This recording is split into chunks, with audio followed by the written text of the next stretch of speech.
Welcome to Islamic Life Coach School podcast. Apply tools that you learn in this podcast and your life will be unrecognizably successful. Now your host, Dr. Kamal Akhtar. Hello everyone. Peace and blessings be upon all of you. Today we're going to be talking about coherence. Coherence is a measurable biological state in which your heart, your brain, and your nervous system are moving in an organized rhythm. In this state, signals rise and fall in a clean pattern, and they don't contradict themselves. Coherence is a state where your physiology doesn't waste any energy with internal conflict. And overall, the efficiency of your output, the efficiency of the experience of your life improves. If you really think about it, and we talk about the inner intelligence of the body, coherence is one of the measures of this inner intelligence.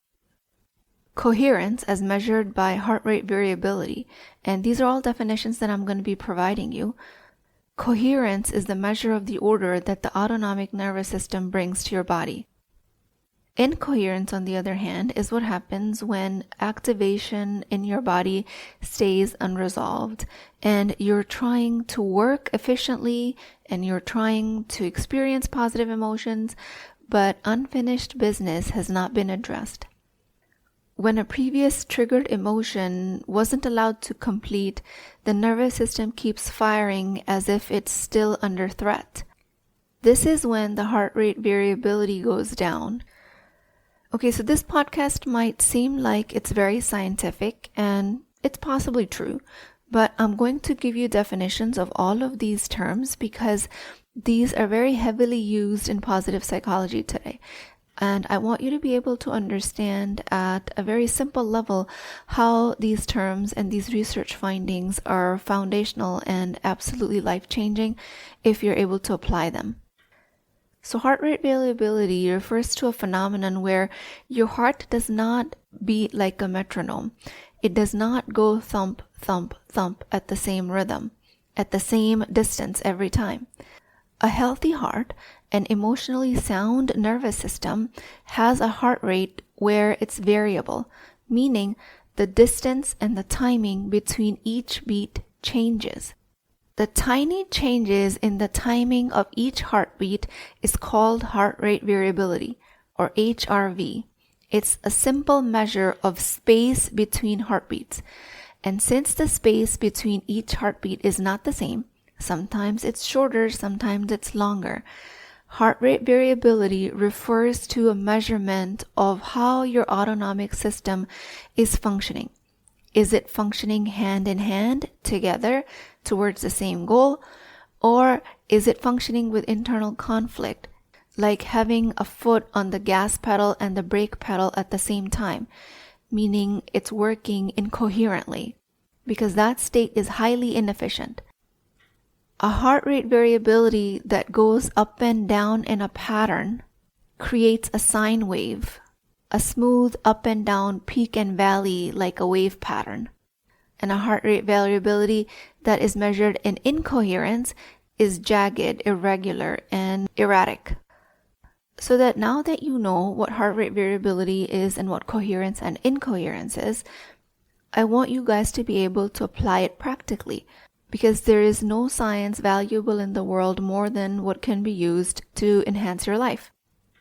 What happens when people first learn about coherence and incoherence and heart rate variability is that they start measuring all of these things using the Oura Ring or their smartwatches or their phones, and they start interpreting that data to shame themselves even more. If you're going to go down this route of using this information and being highly organized in creating coherent states for yourself, first order of business is to not use this information to induce more guilt and shame on yourself. All of these data points that you gather from these devices is completely neutral. How you interpret it is going to create your internal emotional state. So if you're using this information and this data to feel bad about yourself, you are already in incoherence, and the whole process is sort of backfiring. So first of all, stop using that data to feel bad about yourself and use it for the purposes it's actually meant for, which is to give you information so you can create variations in life that produces a more coherent heart state. The other thing that people get wrong is that they try to replace a disorganized state with positivity. They try to think their way out of a physiological problem. Coherence happens when the nervous system is allowed to reorganize itself. When an activated, charged negative emotion rises and falls instead of being on a continuous loop. Your physiologic state is very complex and it can hold a lot of difficult emotions, including sadness, anger, grief, fear, and all of that does not mean that the internal state has to be chaotic or erratic. While these emotions are associated with incoherence, it does not become physiologically damaging until the incoherence that happens when emotion gets stuck inside the body, and it keeps the body on permanent alert. And once you understand that, you're going to stop trying to discipline emotions and you're going to start respecting the physics of your nervous system. You're going to start respecting the cycle that the emotion needs to take in order to complete itself. So going back to heart rate variability, which is the space between each heartbeat, the difference in timing between each heartbeat. And that timing is being controlled by your nervous system.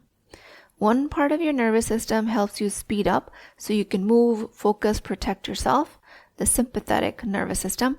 And the other part helps you slow down, rest, digest, and recover. That's the parasympathetic part. Heart coherence is what happens when those two parts take turns smoothly inside of your body to manage the incoming signals. Heart coherence is the measurement when these two systems aren't fighting with each other to be activated at the same time. Think about riding a bike. When coherence is low, it's like riding a bike while trying to press on the brakes and pedaling hard at the same time. You might still be moving, but it's going to feel very exhausting and jerky and inefficient. The timing between each heartbeat is going to become messy and erratic because the nervous system is sending mixed signals. One part is saying go, go, go. The other part is saying stop, relax, take a time out. And your heart rate is trying to respond to both. This is why the HRV looks jagged during prolonged stress. On the other hand, the very important nuance is the heart coherence is not about feeling calm or happy all of the time. It's about your body working together with good timing, even when you're activated. When you are in coherence, and HRV is the ruler that we're measuring this coherence with, when the pattern is smooth, your body wastes less energy and recovers better from negative emotions. When the pattern is messy, your body has to work much harder in order to perform at the same level. An incoherent state is a very metabolically expensive state. This is where HRV is unpredictable. The timing between each heartbeat is unpredictable. This reflects the mixed and the competing signals that your autonomic nervous system is sending your body. So the nervous system responds to your emotional state and it creates the emotional state. So it becomes an internal loop. And the way to break that cycle is, again, like I teach you guys, is with your conscious thoughts. Research from a lot of these institutes, including HeartMath Institute and other psychophysiology, shows that the moment an emotion gets activated, meaning you have a thought and a resulting emotion, it changes the timing between these heartbeats. The sustained states of appreciation, love, gratitude create an organized, smooth HRV, meaning the difference between the timings of the heart is predictable. None of these states mean that the difference between the timings of the heart, or HRV, disappears, meaning the timings remain different, but they become predictable. Other states, such as anger, frustration, anxiety, disrupt this timing. The timing still remains variable, but it is very unpredictable. It is jagged. It is messy. It shows internal conflict and a higher physiological cost. Organized timing improves efficiency across the brain and the body. Coherence reliably correlates with well-being, clearer thinking, better performance, better health outcomes. Now, I've talked about this already a little bit, but the real problem begins when these observations are flattened into a rule about emotional positivity all the time.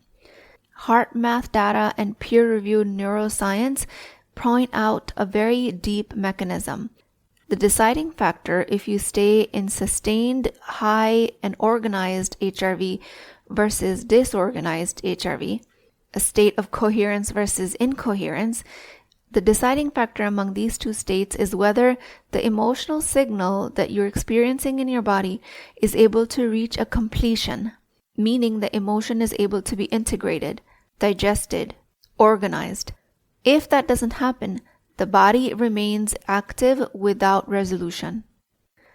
When an emotion is allowed to rise, be registered, and settled, regardless of its charge, meaning it doesn't matter if it's a positive or a negative emotion, the nervous system eventually reorganizes and the rhythm returns.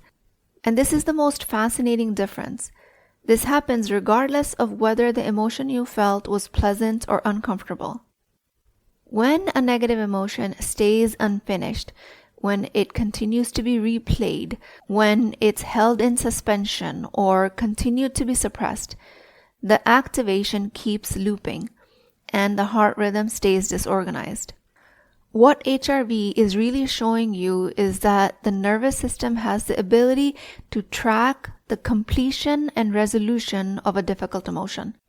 The core question we're trying to answer with HRV is not if you are feeling a negative or a positive emotion, is that whether the signal has finished moving through your system. Unprocessed emotions create physiological noise because the nervous system stays on alert and it never receives the signal that the experience is over. If the initial emotion was stress and the heart rate variability registers that, it creates changes in rhythm, breathing, muscle tone, your internal chemistry. All of that happens, but eventually, without processing, the response stays partially activated at all times. This is what's the harmful part. Instead of a clean rise and fall, the signal fragments, which shows that your heart rate and your physiology is trying to adjust to a threat that no longer exists, that is only existing by it being replicated by your mind. This is why even mild stress can create continued states of incoherence, especially when it becomes chronic. Yes, mild states of stress do create incoherence, and that is measurable. But the point isn't to not feel stress. The point is, like you're going to feel stress when a big exam is coming up. The point is to let go of the stress after the exam is over. The point is to use the energy of the stress to perform better in the exam and channel all of that adrenaline and attention towards memorizing and performing well in the exam. A small and unresolved stressor replayed day after day keeps the nervous subtly activated, leaking energy continuously. Over time, this background noise taxes the system heavily, more than a short, intense emotional surge that is allowed to complete costs. This is why strong negative emotions do not automatically cause damage. When the nervous system returns to order after the emotion is processed, the heart rhythm reorganizes. Energy goes back to being conserved and being used efficiently. The body is designed naturally to handle this level of intensity. Damage to the body comes from prolonged incoherence.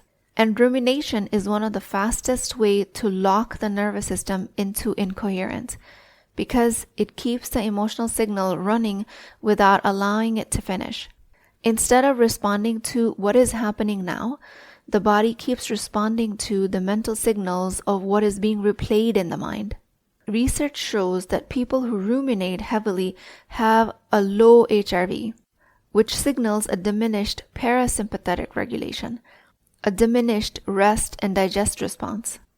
And what's striking in this state is that the emotional suppression or the rumination doesn't disappear during rest, even if you are physically resting. When the body outwardly looks like it should be resting and recovering, the HRV is staying low, indicating that the system is still working as if the stressor is still present. And this is the damaging part. Over time, this type of pattern is associated with increased cardiovascular disease risk and increased poor health outcomes overall. And multiple studies have shown that. And this doesn't happen because the original event was extreme. It happens because the nervous system never let go of the original threat and keeps playing it on a loop. The most beautiful point is that the body is no longer reacting to the original stressor. It is reacting to the mental replay. And this is a beautiful part because we can stop this mental replay. Rumination is under your control through your thoughts. What a lot of people are doing in order to be able to regain coherence and increase their HRV is going through emotional suppression without realizing it is that there's no fooling the system. Just because you pretend the emotional doesn't exist does not mean that your physiology is not responding to it. Emotional suppression creates a dangerous illusion of control because it blocks expression of the emotion without resolving the underlying activation. The nervous system continues to register the emotion as unfinished, even when you're trying to act calm and act steady. Studies continuously show that emotional suppression fails to improve HRV. Cortisol levels still stay high, the body is still under a threat response in the background, heart rate continues to be erratic. All the while, you as a person might be outwardly appearing calm and going through the motions of life. In this case, your nervous system is expending energy just to be able to contain the emotion, rather than completing it. When HRV is incoherent, the nervous system is functioning in a state where survival efficiency takes priority over reasoning and nuance. All of the internal resources are directed away from the prefrontal cortex, the part of the brain that is responsible for accurate judgment, timing, empathy, long-term perspective, decision-making. And a lot of us know this state very well because this is the state where we make decisions and take actions in a way that we regret later, that is not in line with our highest values. Our communication either shuts down or is very unhelpful. And it makes total sense because the nervous system is trying to manage a threat instead of engaging in relationships. This is why when you take actions in unresolved negative emotions, they more often lead to regret. Coherence refers to a presence of an organized physiological rhythm in the nervous system. It describes how cleanly a signal moves through the body, how well the timing is coordinated, and how efficiently activation rises and falls. In the coherent state, the heart rhythm shows order, predictability, adaptability, even while a full range of emotion is present. Sadness, anger, fear can all be present without the system collapsing or without it hijacking your behavior. Short-term emotional content does not determine long-term coherence. The organization and your response to the negative emotion creates long-term coherence. Becoming coherent starts with understanding where emotions actually come from. Your emotions are physiological responses that are generated by thoughts. Coherence begins when you realize that while thoughts may arise automatically, staying inside a thought loop is optional once you notice it. Rumination is not a genetic or personality trait that you're born with. It is a repeated decision that you take mentally to replay the same meaning over and over again. Coherence cannot return until this loop that is feeding the activation is finally stopped. The shift into coherence happens when you interrupt rumination and allow the body to complete the emotional response. It does not require fixing the original thought that created the emotion. It does not require for you to quickly replace the thought with a better one. It just requires reorganization. It requires integration. Sometimes that may look like slowing the breathing. Sometimes it may look like allowing the sensations of the body to exist. noticing without commentary, without judgment. And in those moments, coherence comes back online, not because the situation changed, because your nervous system started to process it differently. Action taken from coherence carries a completely different signature into the world. Your voice, your actions, your face is steady and relaxed. You can make eye contact, you have better social cues, your movements are intentional, your nonverbal language exudes leadership and magnetism and charisma. And all of the people around you will feel it before they understand what's happening. Coherent people do not rush, they do not over-explain, they do not seek validation. They naturally fall into leadership roles because everyone is attracted to them because of the energy they exude. For you as a Muslim woman, coherence shows up everywhere in your life. In your marriage, it might look like addressing a recurring issue, speaking without defense, setting clean boundaries. With your in-laws, it might look like presence without your justification of your values. You answer a question without making an explanation about yourself. Your nervous system in a coherent state communicates confidence, self-respect, and it happens without any verbal communication.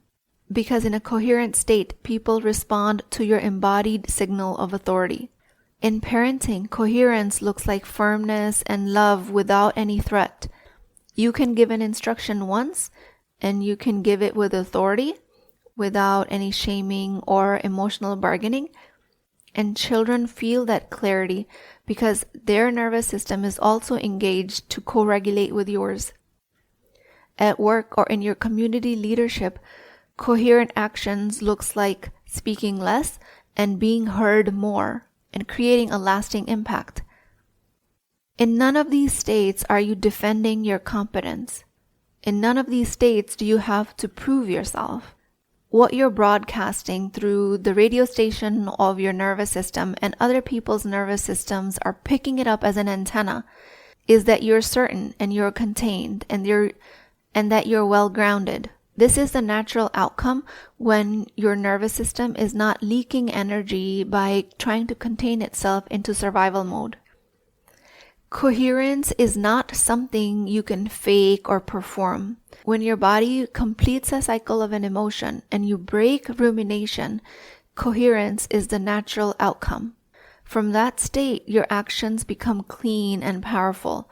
Maintaining a high HRV is the living state of coherence because it reflects how adaptable, how resilient, and how efficient your nervous system is under real-life conditions. High HRV does not mean that you are relaxed and feeling positive all of the time. It means that you have the capacity to shift smoothly between activation and then go back to recovery. A nervous system with high HRV responds to stress and pressure without getting stuck in those states. A coherent nervous system with high HRV mobilizes when it's needed and settles when those moments pass. And this flexibility as measured by HRV is one of the strongest predictors of long-term physical health. It also predicts your emotional stability, your cognitive performance, your leadership potential. High HRV signals a strong parasympathetic tone and a balanced autonomic regulation. And this balance protects the cardiovascular system, it lowers your inflammatory load, and it reduces the wear and tear on your body caused by chronic stress chemistry. Coherence keeps the system efficient. Energy is used for creating, connecting, living, leading. The body is able to recover faster and faster from each survival state. For a Muslim woman who carries layers of responsibilities and is trying to efficiently multitask, coherence is absolutely protective. It allows you to carry different spectrum of emotions, including sadness and anger, without shrinking your life. It prevents you from being in chronic overfunctioning and people-pleasing state. It prevents you from carrying silent resentment because your low HRV is going to be a dead giveaway when you're trying to suppress emotions. A high HRV is going to signal when you've returned your nervous system into safety. A coherent nervous system is the one that engages in deep devotion, creating clean boundaries, valuable service, and leadership, and it does that without self-betrayal because it is not running on an emergency mode. With that, I pray to Allah subhanahu wa ta'ala, O Allah, bring rhythm to my heart and order to my nervous system. Let my body return to balance when life pulls me into strain. Help me release what is unfinished and settle what has stayed alert for too long. Grant me clarity in my heart and presence in my actions, and let my strength come from coherence. Allow the Muslim Ummah to engage in leadership through coherence. Ameen Ya Rabbal Alameen. Please keep me in your du'as. I will talk to you guys next time.